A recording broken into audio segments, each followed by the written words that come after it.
Hey, did you pack for the trip? Mom said to prepare it. She said don't forget anything. I'm so excited about the trip. I took a week off for this trip. I'm sorry, I haven't been able to prepare. You haven't done it yet? We're leaving tomorrow morning. You're home all day. What are you doing? I'm sorry, it seems like Megan's sick. I went to the hospital, so I didn't have time. It was just a cold. A cold? For God's sake. What's gonna happen if I get a cold? I won't be able to go on the trip. It can't be helped. Kids suddenly get sick. And the weather had been weird as well. It's because you're not taking care of her properly. How can you let your child become sick? Especially before the family trip. You gotta be kidding me. Don't say that. Can you do something about it by tomorrow? I know we have medicine at home. She's only 3 months old. I can't just give her medicine. The doctor said I just have to keep her calm. What the fuck? What are we gonna do about tomorrow? It would be great if you could postpone the trip. What? Because I can't take Megan with us. She's burning up. It's impossible. Fuck you. We can't postpone the trip. Mom has been so excited about it as well. We can't cancel for such a stupid reason. How can you say it's a stupid reason? You know what? You don't have to come. You can stay home with Megan. I'll just go with my parents. That's all good. What? I'm just gonna go with my parents. You can just stay home and care for Megan while doing the housework. You complain about the trip I planned. How can you say that? Is the trip more important than Megan, who is sick? Nobody said that. You're so troublesome. I don't care. I'm gonna stay at my parents' house. I'll pack up my parents' house too. I'm not gonna go home until you can regret what you've done. Hey, wait up. Ricky. Beth, I heard what you said to Ricky. You couldn't pack for the trip, and you used your daughter as an excuse. Do better. Mother-in-law, Megan suddenly started burning up. I wasn't used to taking her to the hospital.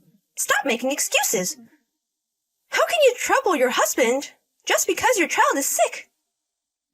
You have to get over it as a mom. How shitty are you? You make your child sick and you also interrupt your husband. You are a horrible mother and wife. I'm sorry. I don't know why Ricky married you. You can't even give birth to a boy. How can you say that? I wanted to go on this trip just with my family anyway, so it worked out fine. You can regret what you've done while you stay home. Goodbye. Ricky, come back. Please come back. Please. Stop annoying me with the notifications. Do you know I'm driving right now? Megan's fever is really high. It's insane. And I think I also caught her cold, so I have a really high fever as well. My body is not functioning. What should I do? Please come back now. You bitch. You're being so selfish. What do you mean? You didn't pack for the trip, and now you lie to me to make me come home? How much do you want to ruin our trip? Stop being a bitch. I stopped the car for nothing. What are you talking about? It's not a lie. I do have a fever. Either way, I'm not going back. It's your job to take care of Megan anyways. Just because you're sick, you still have to take care of your child. I'm busy taking care of Mom here. Oh my God. Holy shit. If you had just apologized, I would have let you join the trip. Because Dad is going to join us later on, so I would have asked him to pick you up. Stop interrupting our trip. I'm going to block you until you know what you've done. Wait, Ricky. Wait a minute. Have you thought about your actions? Because of your annoyingness, this trip was horrible in the beginning. Mom kept complaining about you. She got better though after enjoying the hot spring and sightseeing. If you're going to apologize, I will forgive you. Mom says she's going to forgive you this time as well. Just stop being so stubborn and call me or give me a text. If you do that, I'll take you on our next trip as well. Do you know about Dad? He's not here. Are you listening to me? You text now, and that's all you can say? How can you say that to your sick wife and her child? What do you mean you're going to forgive? You are such an embarrassing man. How dare you talk to me like that? You haven't regretted your actions. Stop acting like a bitch. You're the one acting big. Beth doesn't have to do anything. Beth? Wait a minute. Aren't you Beth? Who are you? I'm your father. What? Dad? Why? Where is Beth? I'm using her phone right now. She is not in a state where she can talk to you. She can't talk to me right now? What do you mean? You ask me why?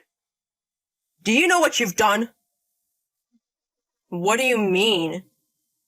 She is hospitalized right now. So is Megan. She's at the hospital? 3 days ago, I got a call from the hospital. They said they took Beth and Megan to the hospital. According to the paramedics, Beth had a very high fever and passed out, and Megan also looks very sick. Luckily, they aren't going to die, but they are going to stay at the hospital for a few days. No way. Tell me where the hospital is. I'm on my way. You can't see your wife and kid anymore. Don't ever see them. What do you mean? I'm sorry, but I read your text. She was asking you for help, but you prioritized a trip and were so mean to her. Well, it's normal for a mother to look after their kid even though they're sick. You're busy taking care of your mom? What do you mean? Holy shit. You are Beth's husband and Megan's father. How can you prioritize a trip with your own mother when your family is sick? You are not a man. Why can't you take care of someone else's daughter? And the woman who gave birth to your kid? Who the fuck do you think you are? Well, because I thought she was just being stubborn because we got into a fight. Even if she really had a fever, I don't know what to do even if I'm there. I thought she would be okay because she's strong. What the fuck are you saying? You can leave your family because you don't know what to do? You can't even take them to the hospital? What do you mean she's strong? She just gave birth 3 months ago. She's not used to raising the child yet and doesn't feel herself yet. And she can't go back to her parents' house, but she's trying her best. You are the one that's supposed to support her. But you use your own mother as an excuse to not take care of your family? How dare you? You are such a horrible person. How can you say that she is not fit to be a mother? I am embarrassed by the both of you. Dad, I have noticed you and Linda were mean to her. I thought you guys didn't value her. I should have warned you earlier. Wait, Dad, I'm going home now. Please tell me where the hospital is. I'm not going to tell you where it is. You're going to stress her out. I asked her parents to come over. They're taking care of her. I'm going to head over. Let's enjoy our last trip as a family. Hey, it's been a while. I heard you were out of the hospital. Are you free now? I want to talk. Isn't there something you have to tell me before? Well, I am so sorry. Dad came afterwards and was pissed at us. I'm so sorry I didn't value both of you. I'm sorry for leaving you even though you said you had a fever. I'm sorry to have you guys hospitalized. Okay, your dad was mad at you. Yes, he said that since I'm married, I should value you and Megan the most. He said it was unbelievable I said such mean things. I agree and I regret it. He was also mad at Mom for saying all those things to you. She was crying because Dad said that he wants a divorce. I see. And? Well, I regret my actions, so can you give me another chance? I will never devalue you guys ever again. I will prioritize both of you forever, so please. You're at your parents' home now, right? I'm gonna go pick you up. Hey, Ricky, let's get a divorce. What? Wait, what do you mean? Why would you say that? Why would you want a divorce? I said I would never do those things again. Please trust me. Hey, Ricky, before any apology, I wanted you to ask how we were doing. If you have said any kind words to us, I thought I might give you a chance to reconcile. What? But you don't care about us. You just say that you regret your actions. You just want to feel good about getting my forgiveness. All you care about is yourself. No, that's not it. I am worried about you. I was so worried. But for the 3 days I was in the hospital, you didn't even come to visit. You didn't even text me. I wanted to go to the hospital, but Dad didn't tell me. And I thought you wanted to rest while you were in the hospital, so I didn't text you. If you really cared about us, you wouldn't have listened to your father. You would have begged him to tell you where we were. You were just waiting until we were out of the hospital. I wouldn't be able to do that if I were in your shoes. And you apologize over text. You don't even want to see me face to face. You don't even think it's better to call me. Stop making me feel like shit. That's not true. I don't mean to do that. Stuff was going on with me as well. Let's talk about it. Honestly, I don't think talking is going to do much good. I was trying to remember the past while I was in the hospital. You have been mean ever since we got married. You didn't care about me when I was pregnant or dealing with morning sickness. You were out drinking when my water broke. And you came to the hospital super drunk. You made me do all the housework and raising the kid. And you kept on bitching about me with your mom. This was just what made me want to divorce you. But I've been thinking that I can't stay married to you. Whatever you say, I'm not going to change my decision. It's useless.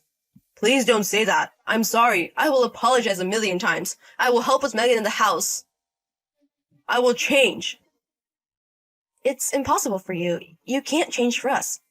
You still say that you're going to help us. Wait a minute. I don't mean it. I will change. I don't care. If you have anything to say, contact my lawyer. I left the divorce papers at home. Please sign it. Goodbye. After that, I blocked all of Ricky's contact information, and I sent him the contact information of my lawyer. Ricky came over to my house, but my parents and lawyer kicked him out. Due to that, I was able to rest very safely. I was able to get a divorce from him without hardly seeing him. I made him promise to pay me good alimony and child support. He has been complaining until the end and crying, but it was just annoying to me because I didn't love him anymore. After that, my ex-father-in-law also asked my ex-mother-in-law to get a divorce. They were about to go to court, but I told him the lawyer I used and they were able to get divorced. After that, my ex-mother-in-law doesn't go out anymore, and she's starting to get dementia, so Ricky is having a hard time. Now I'm back at my parents' house and they help me raise Megan. Sometimes my ex-father-in-law also comes by to see Megan and help out. They are also going to help me when I start working again. I have to do so much stuff until my maternity leave is over, but I'm going to try my best for Megan.